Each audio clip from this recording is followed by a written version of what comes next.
प्यार भरा नमस्ते हमनी के सच्चे दर्शकन लोग के। कैसे हुआ? अच्छा हुआ?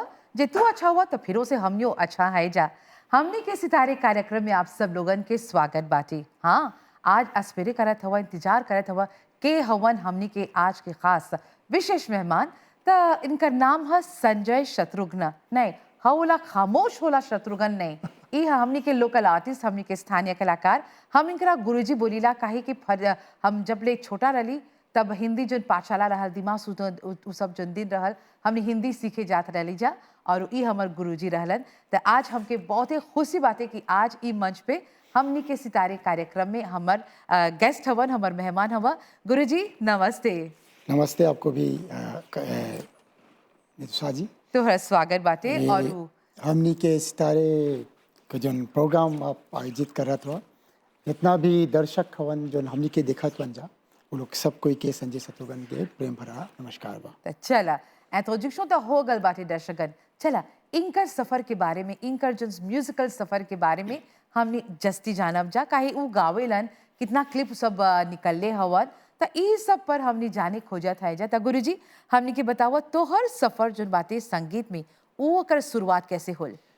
वैसे हमार गीत गाए के सफ़र कहाँ से शुरू होल, असल में हमर लगे जहाँ पर हम रहत ली वहाँ पर ही हमरे घर में हमने एगो पाठशाला चलावत ली जा। अच्छा। जहाँ गांव के जितना लोग रहल आवे हमने लगे हिंदी सीखे। तो वो पाठशाला में वो कब के बरिस के बाद बोला था गुरुजी? अभी कौन सकेला एगो 80 90 के कैसे? एगो पीछे एगो 40 बरिस के बाद बोला थे। तो ऐसे में वहाँ पर ही हमने गीत सीखत ली जा। कीर्तन भजन हुए जी, जैसे कि साई कीर्तन भी हुए। तो वहाँ पर ही आर्य समाज के जो पंडित गण रहलन जा, वो लोग भी आवे हमने के गीत सिखावे। तो वहाँ पर ही उस समाज में एगो हारमोनियम रहल, लेकिन हमनी लड़का रही जा ना, वो बाजा के छुई के मना रहल। अच्छा। एगो रहस्य की बात बोले हैं। तो हम क्या करत रही, जब बैठका बन रहे हम एगो एगो एगो एगो लकड़ी लेके ओकर ताला ऐसे खोल के बैठका में घुस के फिर से बंद कर दिली। अपन से सीख। अब हारमोनियम तो कीबोर्ड में बन बा। हाँ। तो हमने संगे एगो हाउ चुनाविस कहते हैं ना, हाँ। वो बोला जाला। ओकरा ऐसे खोल के हारमोनियम निकाल के चारों तरफ देख देख के एक बजावत रही। ऐसने बजाइते बजाइते हमरा पूरा ई म्यूजिक के जान में गल, ये जो हारमोनियम जो बाजा जी। तो ऐसे में खेलत खेलत हम दूसर लोग के अकम्पेनिमेंट करने लगी। हम गावे शुरू नहीं कर लिए उस समय, केवल कीर्तन करत ली। फिर जात जात हम लगली भोजपुरी गायक लोग के सुने। अब जैसे कि उस समय में ज़्यादातर गमत रहे जी। उस समय हमने के लेट सुना नयन जी रहल, जी। बासंत सिबोल जी रहल, विष्णु हरी जी रहल। तो इन लोग के देख के ज्ञानमोही पतलाल जी कैसे गावे, जोन विषय पे गावे, हमने के बहुत अच्छा लगे। और जोन माहौल रहल वो समय एगो पंडाल में, तो ये चीज चले आगे जी। वो वक्त हुआ था मम्मा। हाँ, तो हमने क्या करते जा उस समय वो लोग हमने के इंस्पिरेशन बन गया, हमने के प्रेरणा गीत सीखे के, बस कि वो लोग के देख के अच्छा लगे वो लोग के गाय।